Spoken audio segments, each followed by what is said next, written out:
हाल फिलहाल में भारतीय रुपए ने एक ऐसा लेवल छुआ है ना, जिसने हर तरफ एक बहस छेड़ दी है। एक सवाल सबके मन में है, क्या हमारी अर्थव्यवस्था किसी संकट में है या फिर ये किसी बहुत बड़ी सोची समझी स्ट्रैटेजी का हिस्सा है? चलिए आज इसी पहेली को सुलझाते हैं। तो यही वो बड़ा सवाल है जो आज हर कोई पूछ रहा है।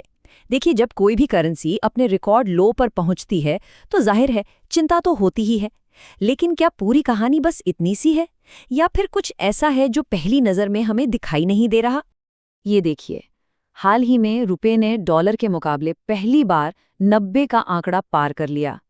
ये सिर्फ एक नंबर नहीं है, ये उस प्रेशर को दिखाता है जो हमारी करेंसी झेल रही है।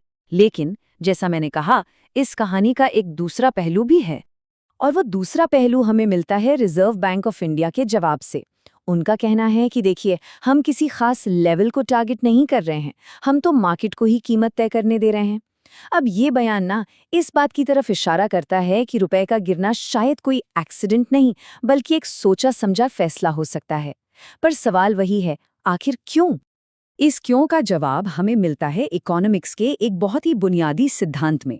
ये एक तरह का सीक्रेट रूल बुक है जो दुनिया भर के सेंट्रल बैंक्स के बड़े बड़े फैसलों को गाइड करता है। और इसे समझे बिना रुपए की ये पूरी कहानी अधूरी रह जाएगी। और ये रहा वो गुप्त नियम। इसे कहते हैं इम्पॉसिबल ट्राइलेमा, यानी असंभव त्रय। ये एक इकोनॉमिक फ्रेमवर्क है जो साफ साफ कहता है कि कोई भी देश तीन बड़ी चीजों में से कोई दो ही चुन सकता है, तीनों एक साथ कभी नहीं पा सकता। ये विकल्पों का खेल है जिसमें एक को तो छोड़ना ही पड़ता है। तो वो तीन विकल्प हैं क्या? पहला है फ्री कैपिटल फ्लो, मतलब पैसा बिना रोक टोक देश में आए और जाए। दूसरा है इंडिपेंडेंट मॉनेटरी पॉलिसी, यानी अपने देश की अर्थव्यवस्था को अपनी ज़रूरतों के हिसाब से चलाने की आज़ादी। और तीसरा है एक फिक्स्ड एक्सचेंज रेट, मतलब अपनी करेंसी को एकदम स्थिर रखना। और नियम बड़ा सीधा है, आप इनमें से कोई दो ही चुन सकते हैं। जैसा कि मशहूर अर्थशास्त्री पॉल क्रूगमैन कहते हैं, बात बस इतनी सी है कि आप सब कुछ एक साथ नहीं रख सकते। हर देश को इन तीन में से दो को चुनना ही पड़ता है। ये एक ऐसा समझौता है जिससे कोई बच नहीं सकता। तो अब आता है सबसे अहम सवाल, इस मुश्किल चुनाव में भारत ने क्या चुना? भारत ने किन दो चीजों को प्राथमिकता दी और किस एक चीज को जाने दिया? भारत का चुनाव था फ्री कैपिटल फ्लो और एक इंडिपेंडेंट मॉनेटरी पॉलिसी। और इन दोनों को पाने के लिए जो कीमत चुकानी पड़ी वो थी एक फिक्स्ड एक्सचेंज रेट की। मतलब भारत ने रुपए को स्थिर रखने का विकल्प छोड़ दिया और उसे बाजार की ताकतों पर तैरने के लिए छोड़ दिया। तो ठीक है, ये मुश्किल फैसला तो ले लिया गया, लेकिन इसके बदले में भारत को मिला क्या? क्या ये सौदा फायदेमंद रहा? चलिए देखते हैं।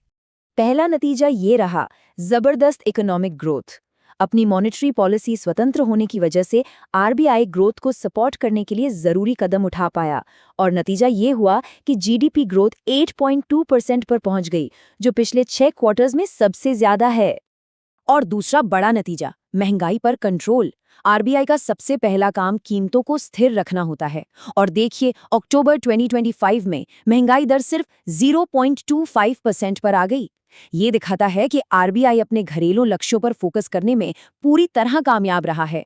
भारत के फैसले को और गहराई से समझने के लिए ये देखना भी जरूरी है कि तब क्या होता है जब देश इस इम्पॉसिबल ट्राइलेमा के नियम को तोड़ने की कोशिश करते हैं और सब कुछ एक साथ पाने की जिद करते हैं। इतिहास हमें इस बारे में कुछ बहुत जरूरी सबक सिखाता है।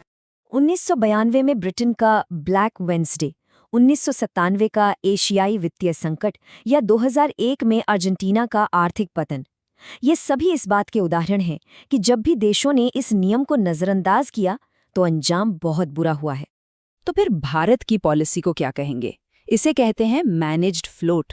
इसका मतलब आसान भाषा में ये है कि आरबीआई रुपए को आज़ादी से तैरने तो देता है, लेकिन उसे डूबने से बचाने के लिए एक लाइफ गार्ड की तरह किनारे पर खड़ा रहता है।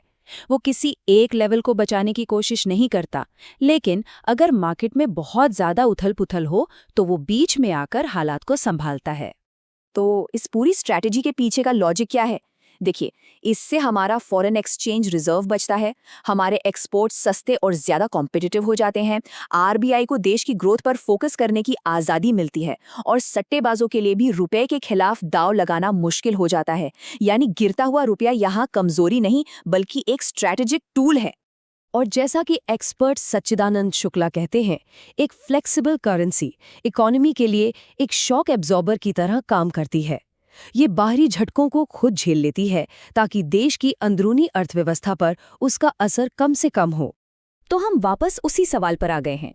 पहली नज़र में रुपए का गिरना एक संकट जैसा लग सकता है, लेकिन जब हम गहराई में जाते हैं तो पता चलता है कि ये असल में एक रणनीतिक चुनाव का नतीजा है। एक ऐसा चुनाव जिसने देश की ग्रोथ और स्थिरता को सबसे ऊपर रखा है। तो आखिरी सवाल यही बचता है, क्या ये एक ऐसी कीमत है जो चुकाने लायक है?